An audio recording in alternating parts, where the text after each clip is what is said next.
Hi and welcome to this tutorial. This is part 4 of our Arduino to Supercollider mega system, ultimate system. Today, last time we dealt with continuous controllers, so POTS, FSRs, that sort of thing. Today we're going to deal with what I call discrete controllers. We're going to try to make a kind of universal code that will deal more or less with all of your buttons, or these kind of discrete controllers that are going to send an on and off, or iterate through a list of numbers. So it's a little bit more complicated, this one. This is where things get a little bit more speculative. So I have kind of one way of doing things, and I've actually changed my way of doing things several times. And I'm going to try my latest version, I guess, now. But just to say that there's probably a lot of different ways to do this. And again, if you come up with some clever ways or alternative ways, I'd love to hear about them in the comments. Go ahead and do that. Well, in this we have these buttons, right? So let's go back over our continuous controllers just briefly. These are handy because the way I approach these things, I think it seems to make a lot of sense to sort of map it and then set a control bus to whatever value's coming in.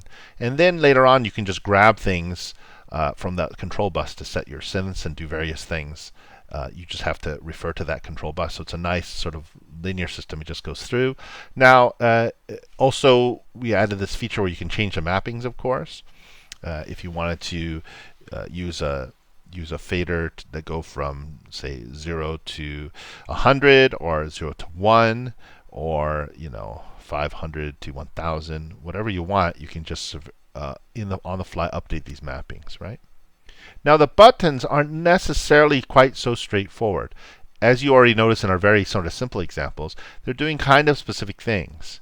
Now, in this case, they're always setting these gates. Now, you can sort of like streamline your system if you want, and make it that each of your buttons, that's what they do. They either open or shut a gate, right, corresponding to a synth. And that would make sense if that's what you're doing with those buttons. If it's like a keyboard or something like that, you're just opening the gate of the envelope generator and closing it. So in a keyboard thing, you could universalize that quite easily. You can just use this kind of do and then ix and just set those gates to 1 or 0. Okay? So that's an option, but I'm not going to do things that way because I have, for example, some code here that I did for one of my recent pieces that, each of the toggles do a whole bunch of different things, or each of the switches that come in, and I want them to do a number of different things at the same time. They're kind of used as presets, and they'll remap the pots, and they do all this kind of stuff. Okay, so I'm going to try a slightly more universal than what I use in that piece version of this. Okay, so bear with me, and let's get things going and try to make this work. All right. So the first thing we want to do is let's make a little header. We'll call these continuous controllers. Okay, and then we'll make these discrete controllers. Oh, I can't spell. Oh well. I'm sure that's wrong, but that's okay. Okay, so what we'll do is we'll create a global variable, and we'll call this DCH, discrete control headers, right? And I'll just copy that.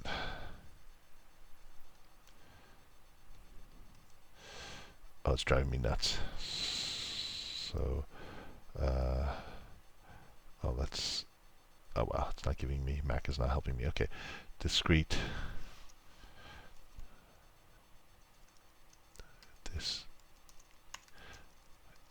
Oh, maybe it's right. Oh well. Discrete controller headers.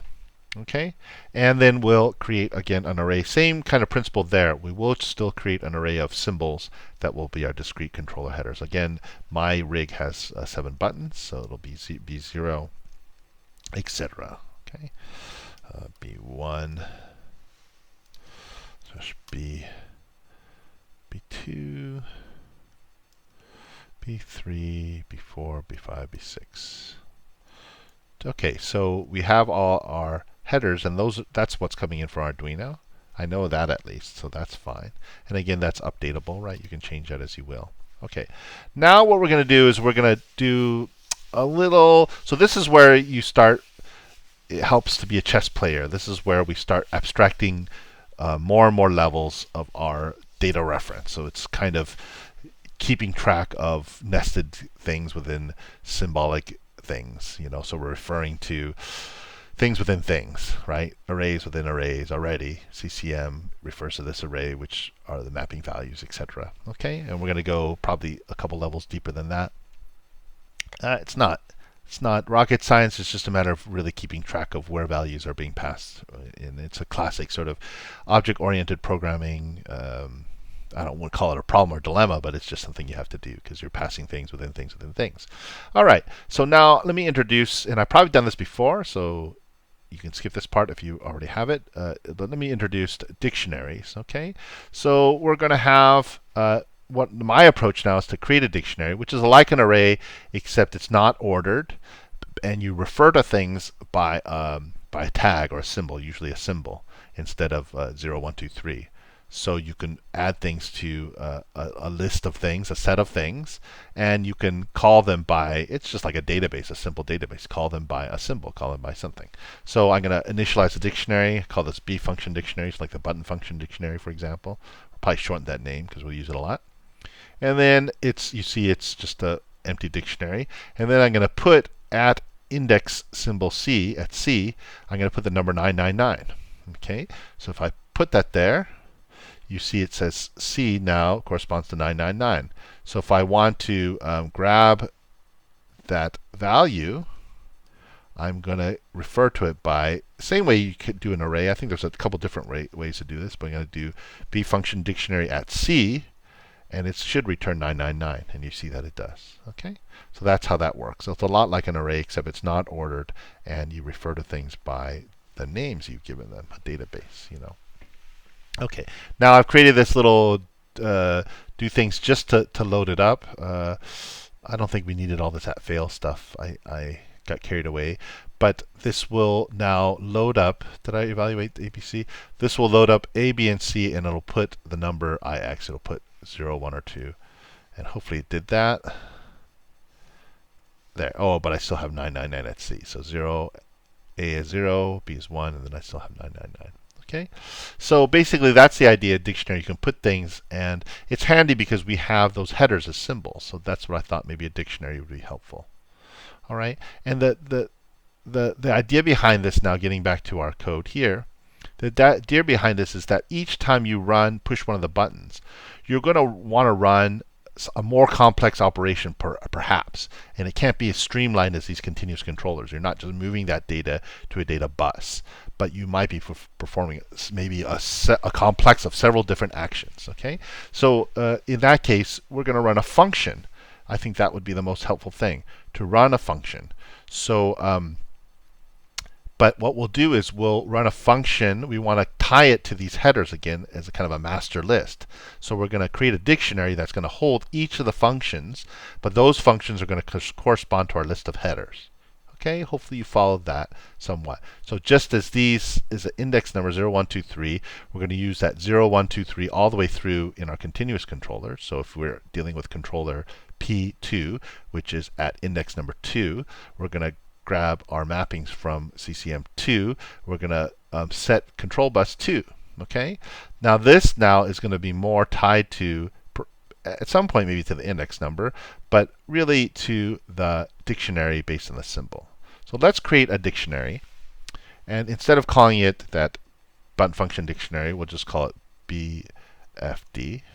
Okay, I'm sure that's some kind of obscene thing in text speak, but ignorance is bliss. So we're going to go ahead and create a dictionary, an empty dictionary called BFD. Okay, I'm going to go ahead and do that. That's being my empty dictionary. And then we're going to run another for loop, and we're just going to create empty functions at each of these things. Okay, so we're going to go ahead and do that, and we're just going to have a sort of placeholder function for each of those. Okay, so we're going to say BFD.do. Okay, and again that same it and IX, though I don't think we need both. Oh well, whatever. And then we probably just need the it. And then we're going to say BFD, which is our dictionary. And we're going to say dot put. Okay. And then it requires the key. of the symbol, so that'll be the it, and then some kind of what we're associating with that symbol, which would be right now just an empty function. Okay. Right. Oh no. So this, sorry, I used the wrong brackets here. Put is using the normal parentheses. Okay. We're going to put an empty function at each of those symbols, at each of these keys, they call them, or symbolic keys. Okay. It's going to be an empty function. It's just going to be put there. Right. And we didn't end up using the x, but I'll just leave it there for now. So if I run that, it looks like I still have an empty function. Huh. Oh, right. I'm sorry. Put or add? Well, let me just try ix here because it doesn't seem to like it. Oh, maybe I didn't. I'm sorry. Maybe I didn't evaluate that. I didn't evaluate that yet. Okay. So this could still be an empty function. Oh, no. BFD. No. Okay. Sorry. It's actually, instead of bfd.do, it's dch.do, right? Of course. I'm doing it on the array of headers, not on the empty dictionary, right? So I just put the wrong thing in there. You probably caught that. And probably try to change it on screen and realizing that you're not actually coding. You're just watching a video about it. All right, so if I do that, there you go. So B0, 1, 2, 3, 4, 5, and if I do BFD, you see that I have at B6 a function, at B5 a function, at B2 a function. Okay. Now, that's kind of helpful. Okay, now I have just placeholders where I can put things, and then I can update them kind of on the fly as well. So this is the part where it becomes a bit chess master-ish or chess movie-ish. Okay, so now when I want to add a function, and I don't really know what I want to do yet in each of these buttons, okay?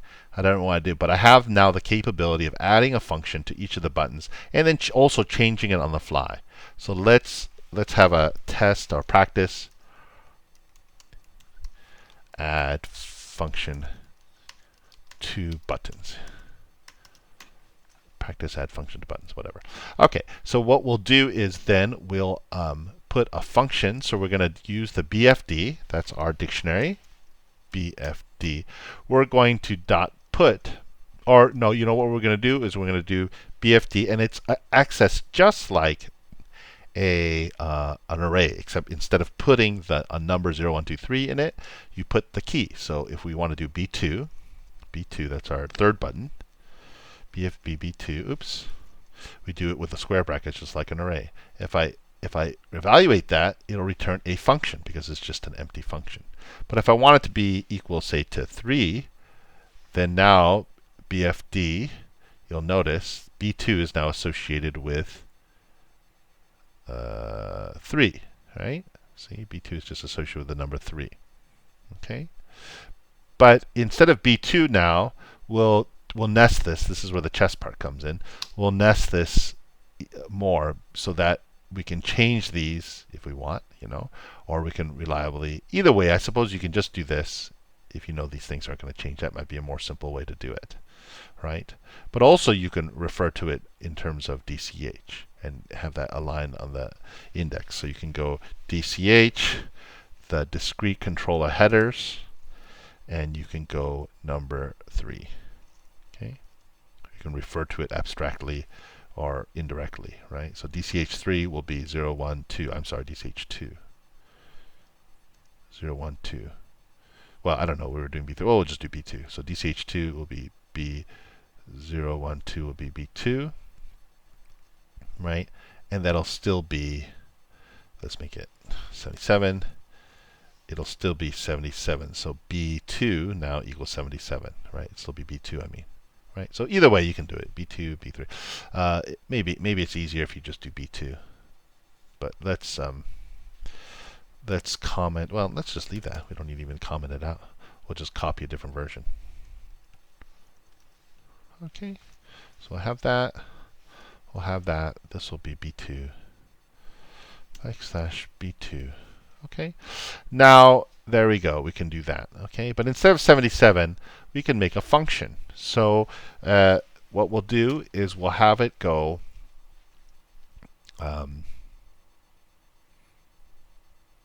we'll have it be just is this? Sorry. Have it. All right. We'll have it pass in. So I guess we need to understand how functions work too. Well, it pass in a variable. We'll call it the val.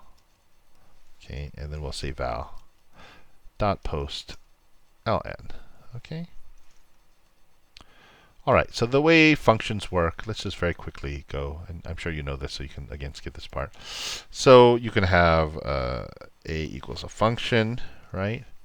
And you can set variables for those functions, or arguments, I guess, just like synthdefs. So you can say, val, okay? And then val.post ln. And then the way you call that function, if I set that as a function, I would go a.value.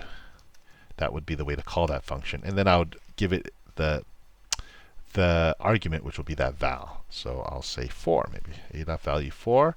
And if I evaluate that, it's going to print the number 4, right? Because it gets the 4 as the value, and then it posts that. Okay, so I'm doing the exact same thing here. I'm going to say b2, bfd b2 equals a val.postLine. So that'll correspond to my button, but it's in my dictionary. Okay, so it'll correspond to my button. All right, so this is, again, you might have to go back over this. Hopefully I'm doing this in a way that is making things a little bit clear. Let me go over it very quickly. We had these discrete controller headers. We decided to make a dictionary instead of, because we don't know what we're going to do with it. And in each dictionary, it's going to be associated with a key, which is associated with the header name or the button name. And in each button name will correspond to some kind of function that we can then run when we push the button. Okay, I hope that makes sense. So every time we push the button, we want to link it to eventually to this function here. But we want an easy way to index this function by saying, I want to change the function for button 2. I want to change a function for button 6. Okay. So now, if we copy this, or if we get rid of this button here, we're going to have all discrete buttons, all momentary discrete. There's a D-S-C-R-E-T. Well. Controllers. For all I know, I'm spelling controllers wrong. Okay, so then we're going to do all the discrete controllers, right? So we're going to do, again, this dch.do. Okay, so let me get rid of that code. You have it elsewhere in another video and up on my GitHub. So dch.do. Okay, and again, same thing, it and ix. I'm not even sure we're going to use ix, but we'll have it there in case. Okay, and then we're going to end our function there, or end our for loop, our do loop. Okay. Now, what we're going to do, though, is we're going to, since it's DCH, the it will be all the headers, right? We're going to run. We're going to do the BFD, the button function, or it's actually discrete controller. So let's actually rename those. Discrete controller function dictionary. Okay, discrete controller function dictionary. And we're going to change that to here. We're, of course, going to have to rerun all these things.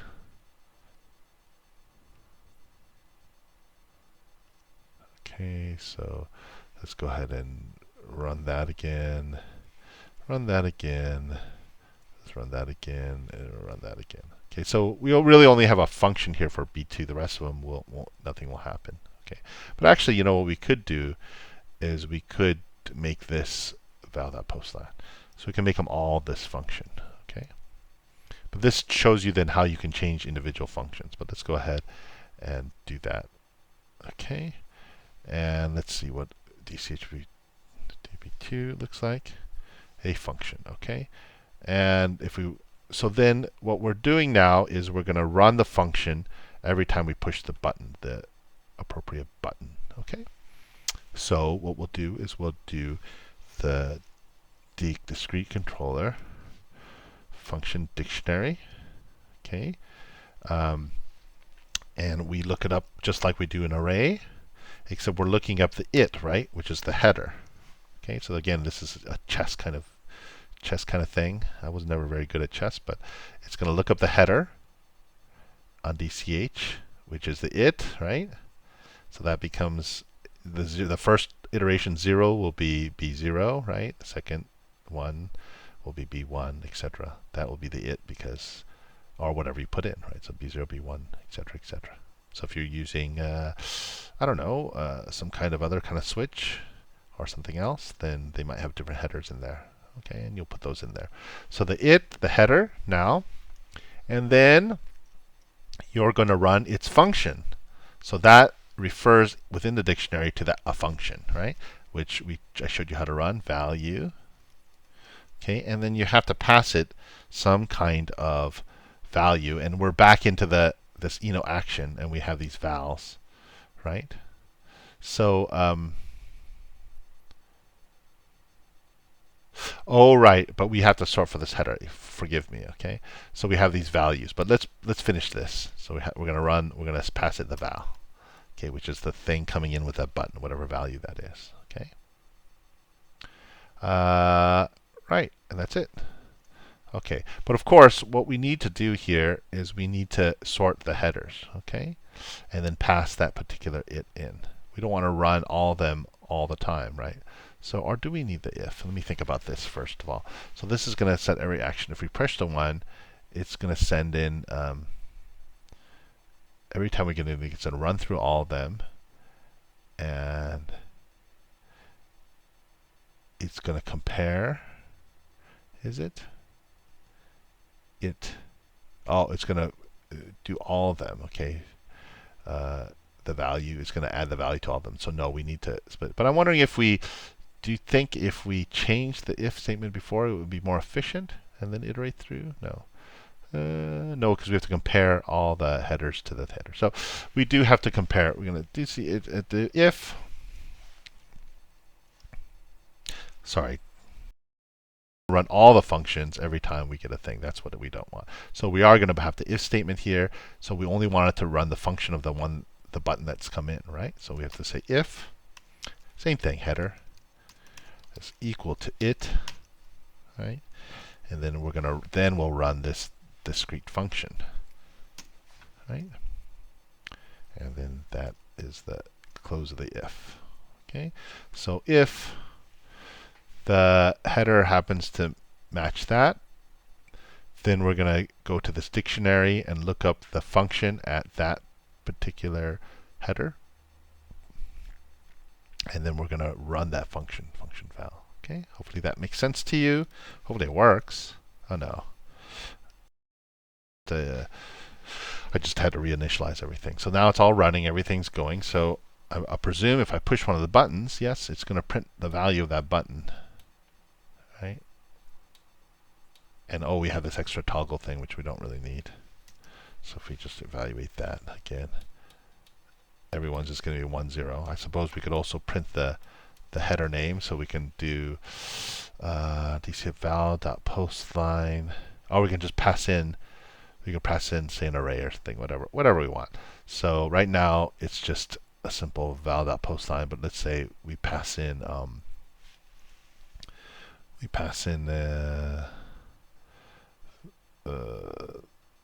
something like an array, and it'll just be it'll be the header, it'll be it, and then val. Okay, because you can operate on arrays as well. So now we're getting the value and the button we pushed, right? Oh, my button seems to be broken, I think. Yeah. Oh no, there it goes. Yay, it came back. Bad connection or something like that. Okay, in any case, there you go. You see that now. So the kind of half answers, this seems like a lot of work for not very much stuff, right? But basically, we do just want to pass in the val, I think, because we're running that function. So let's go back to just the val. Okay, and then we're gonna so let's do a practice function, for example, using our test synth. Well, so anyways, let me just simply say this now. We've pretty much finished there. All right, and it seems like a lot of work, but it's going to be very useful because then, kind of either on the fly or ahead of time, you're going to add these discrete functions by using this line right here. Right, you're going to put some kind of special function here. Use this template to add functions to correspond to your buttons or discrete. Spelled wrong, I'm sure. Control it. Right? Okay. So instead of just val and val post line, you can do something a lot more complex. So for example, I want to, what I was doing before was setting the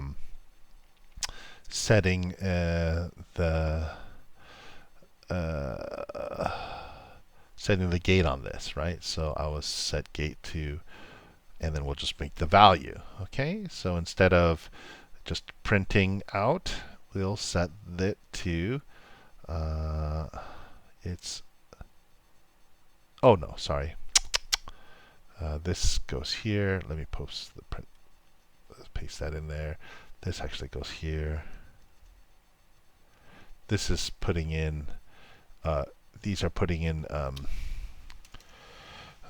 setting dictionary and holder.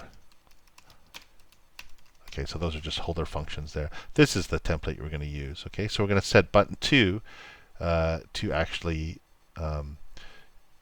set these things. So instead of just printing its thing, we're going to set that synth to gate 1, but actually just gate val. Okay, so that's what we'll do. And this will be a function that's stored, so we can do it now even though we haven't sent that and set, sorry, what did we say it was? 3,000? 3,000. Okay, and it'll be gate to the val. Okay, so even though we haven't actually set that function or anything like that, we're going to go ahead and, oops, too many. Okay, let me recompile here. Reboot, let me send everything.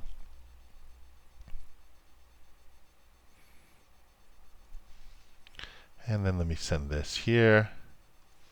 Okay, and then we'll start this thing. Okay, oops. Oh, because I didn't. So we start this kind of tester synth. Probably not the best one. It'd be nice to have more than that. So remember, button 2 is now the button I use. Okay, so what is the workflow then? It's great that it works, but what is the workflow then that happens? Okay, I push the button.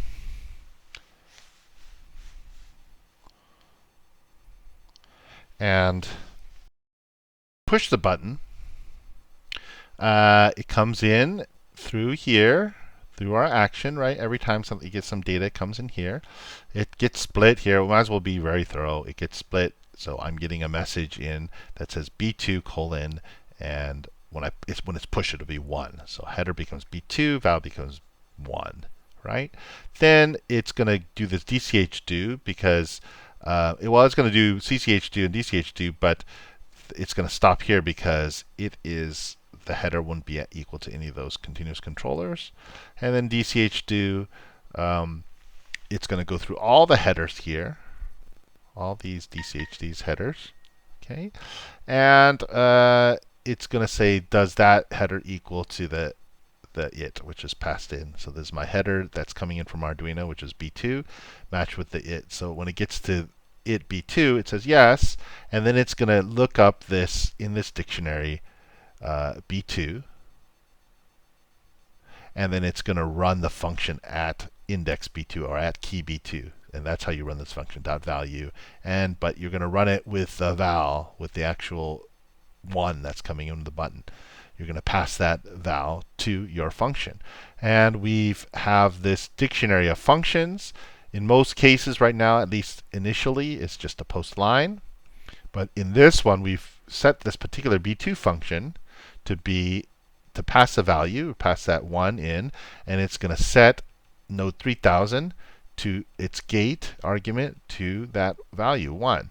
And again, when we let go of the button, it passes in the val 0 and it sets it to 0. So that's how we can have that button pass in. Okay, so this seems like a whole lot of hay, but it does make things a little bit, once you have this in place, it does become more of like an architecture framework.